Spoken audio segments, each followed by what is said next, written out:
Hello again, welcome back. I'm going back to my series on films from childhood memory, or teenage memory. It's just like from when you were growing up. I haven't done this for a while. Mainly I've been doing other series really, but I've got a list of ones I'm going to do. So this is a case of the two films I'm doing is Krull and Willow. I don't think I could do a video on either of them individually, because they both come from the same time. I don't think either of them has enough in them to talk about for a long time. But they're both interesting as examples of a certain film. The kind of film you'd watch a lot when you're young, and then think, when you watch it later and go, what the hell was I watching? Especially Krull. Krull I saw a lot when I was a kid. I first read Krull as a comic book in the Return of the Jedi magazine, which is the Star Wars magazine. That was so long ago. Then I saw the film. And it was one of those films I always enjoyed, even though I knew it wasn't the best film. But it was enjoyable. Willow came out when I was in my teens, and it was enjoyable enough for what it was. I saw it on VHS. It was fine. I didn't watch it as much, but I've seen it a few times over the years. And now coming back to watch both of them, it's quite interesting to see how they're both films that were made at a certain time, and there were maybe directors who might not be comfortable with the genre they're making films in, or producers or anything else. It just feels like they're made by people who feel they should be making this film, but I don't quite understand the genre well enough. Now, Krull is a weird one because it was one of those after Star Wars films. It was made in the week of Star Wars, but it was also made in the week of sword and sorcery films that were also coming out, like Conan, and a variety of Conan knockoffs after Conan. Also Excalibur. And like after Star Wars, there was like a sword and sorcery craze as well. As well as a bunch of Star Wars rip-offs. So let's try to combine both of them in a big studio film. So it's set on an alien planet with two suns, just like Star Wars. You've got a society that's very medieval in lots of ways, but they still have some old technologies that are kind of magic. They view as magic. So you've bits of things that are sci-fi and bits of things that are obviously fantasy. So you've got a lady with spiders all around her, or one spider who can attack, which is a very fantasy thing. You've got a princess and a prince trying to get together, which is a very fantasy thing. But you've also got like these stormtrooper things that are made up to look a bit more horrific and fantasy-like, but still basically stormtroopers. You've got a creature that flies a spaceship, but feels very medieval. So it's a kind of thing where they're trying to cover both bases. Like, there's a prophecy that's very fantasy-like, but you've got spaceships, you've got laser guns. So you've got like a team of rogues that is very Star Wars inspired, but also very inspired by old fantasy kind of stories of a bunch of rogues fighting the evil count or evil king or whatever. So you have a bits of both compressed into this film, and it does not make for happy bedfellows. It should have been one or the other. It had to be one or the other, basically. And it should have been a fantasy, basically. They should have taken rid of all the Star Wars stuff. If they did that, it would have worked a lot better. Really. Because the best stuff in it is all to do with the fantasy side of it. And the worst stuff, outside of some of the dialogue, a lot of it has to do with how awkwardly forced in the sci-fi stuff is. Because it just does not feel like they understand what they're doing with the sci-fi stuff. Now, it's directed by Peter Yates, who made a lot of good films. He made Bullet. He's made Robbery, which I covered recently. He's done a lot of films throughout the years. He's a talented director. But this one was obviously... He was one of those directors who had come up in the industry, in the British industry, and he'd done films in America, and was a reliable pair of hands to try stuff, and these kind of directors were now given like sci-fi movies to do after Star Wars, because they were directors studios trusted, rather than these young, crazy people who were spending a fortune in films like Scorsese and Coppola. They trusted these directors who could make a film on a budget, and they were old school trained. So Peter Yates did this. Richard Lester did Superman 2 and 3, which turned out a lot better than Krull. And Superman 2 is legitimately great as a comic book film. And Superman 3 is a lot of fun, even though it's very flawed. But this one is not. This one is like Peter Yates got the film and he didn't quite know what the hell he was stuck with. He just says he was uncomfortable. And he was trying his best to be a professional director. And whenever he was doing the fantasy stuff, he understood that world. And he could do a fantasy movie. He could understand things like people with blind hermits who knew magic. He can understand all that stuff. It may not have been his cup of tea. It may not have been a kind of film that he's best for, but he understood it.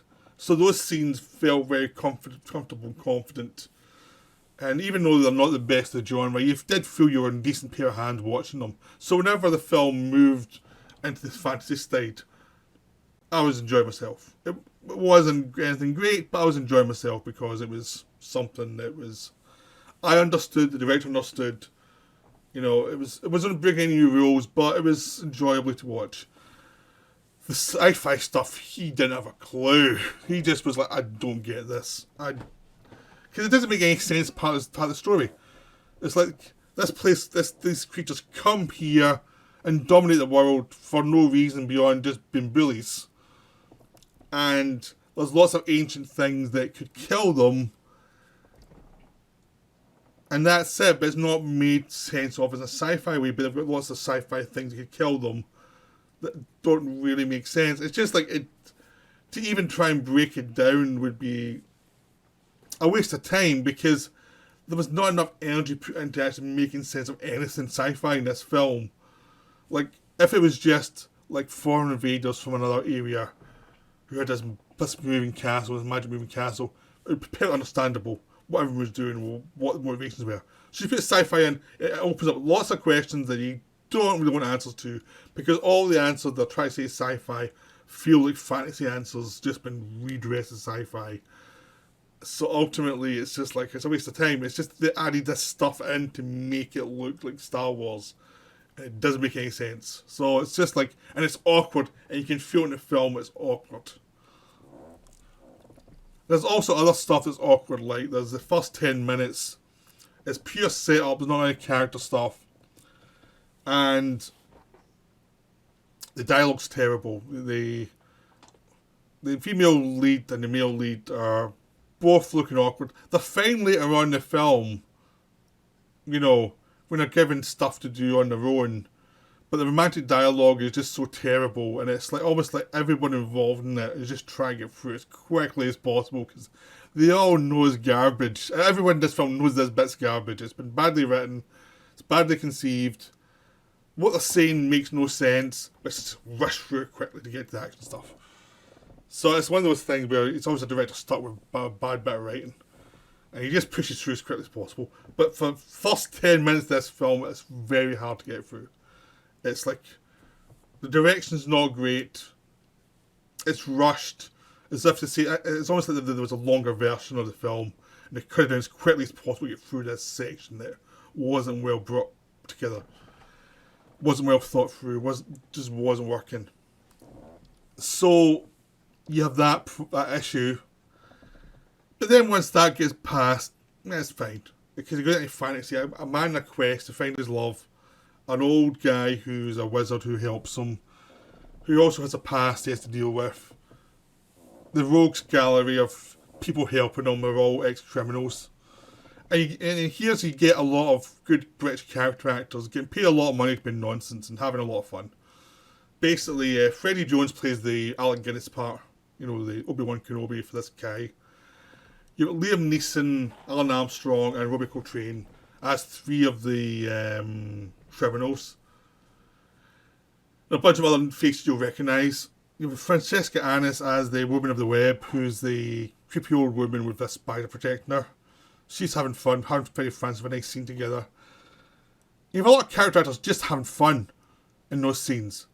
But the lead actor, he's been pretty much told, try and beat Errol Flynn like as much as you can, but you've nothing else to do. And he tries his best, but he's stuck with a part that's not that great. But he's not painful or anything, it's just not a great part. And he gets through it. I'm taking this off now because it's getting warm as I talk. I can't concentrate. So there's that kind of issue with with Krull, is that it's just nonsense. And whenever they're doing sci-fi, the direction seems weaker and awkward.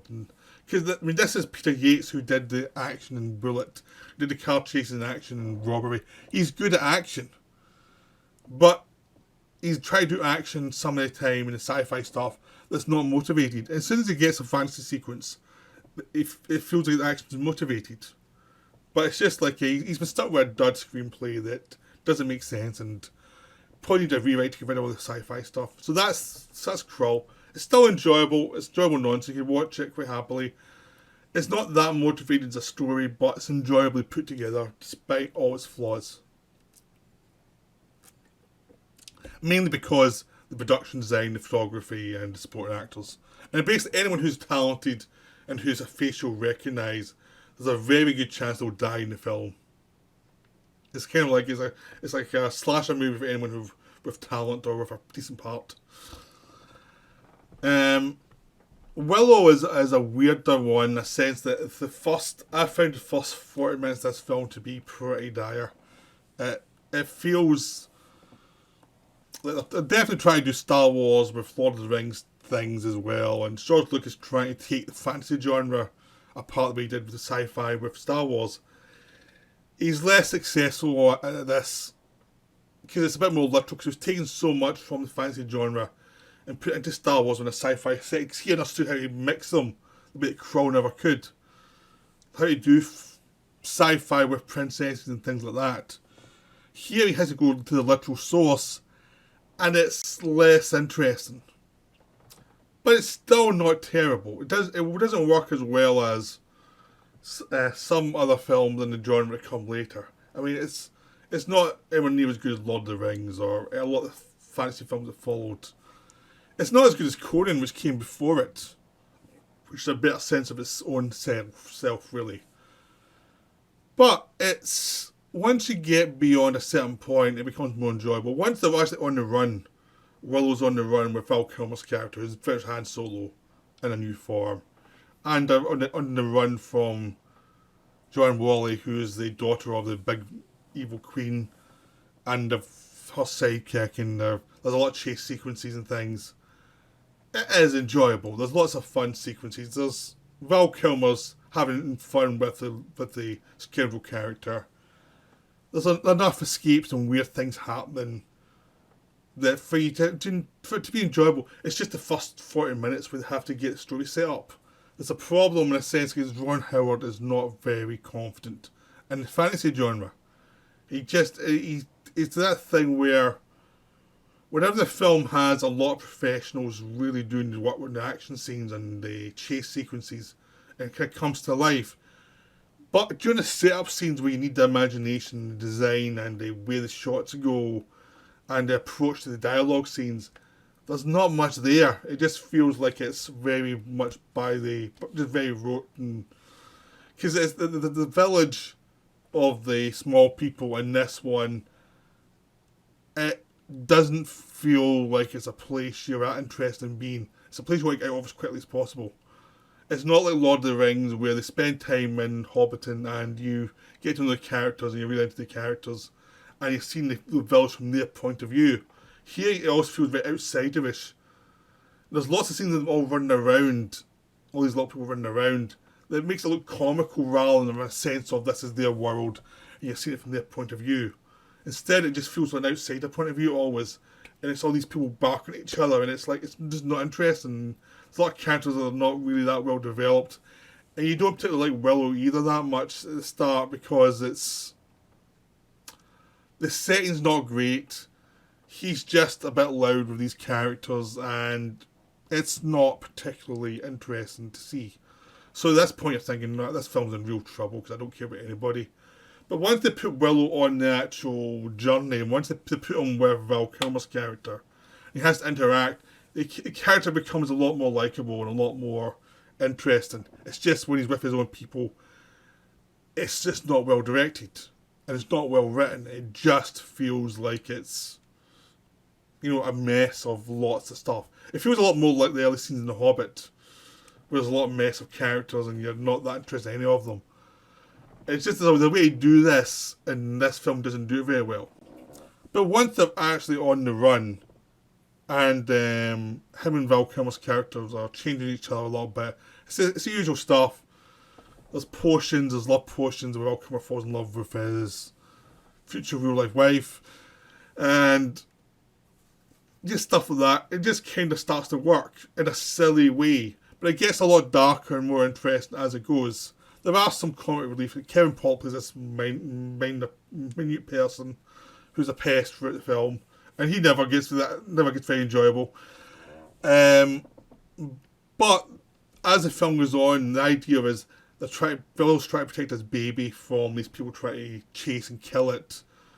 Him and Val Kilmer are on the run trying to save the baby. They get some comrades in arms to save the baby, because the baby will end up saving the society from the evil queen, or be an instigator to that.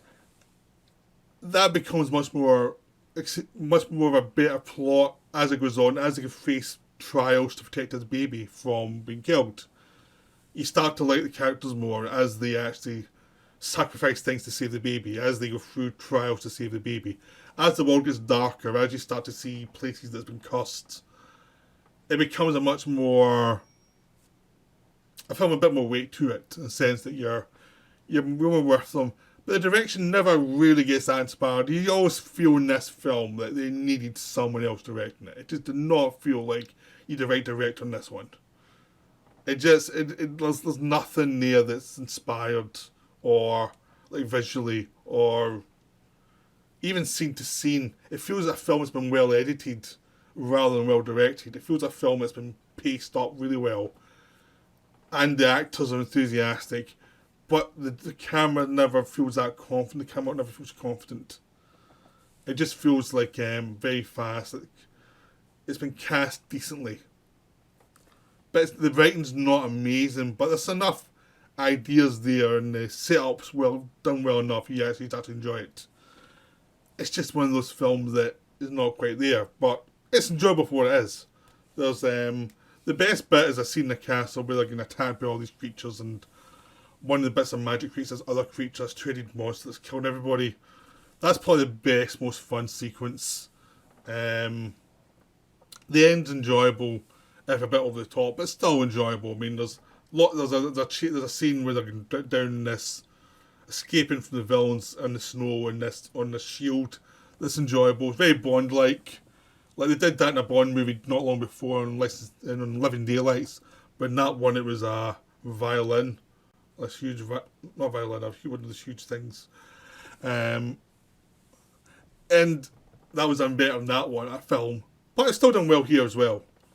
So there's lots of things to like here. It's just like it takes forever to get started. And there are some annoying comic relief things in there.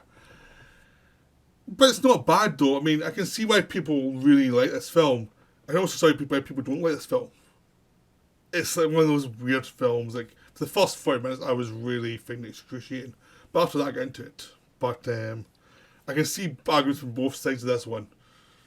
I probably feel a lot more nostalgic towards Krull. Even though I think that Willow's probably the stronger film overall, because it does not have those embarrassing sci-fi things in it. But I think Krull has a better director with the worst script. Both films have fun actors try to keep it going. So that's the thing, is one's a better script, one has a better director. But both are very flawed. But, you know, if you're looking for something silly this Christmas, both are fine. Both are perfectly fine films to watch. Just know they're flawed. So I hope you enjoyed this video. I'll be back with another one, but that's me for now. Bye.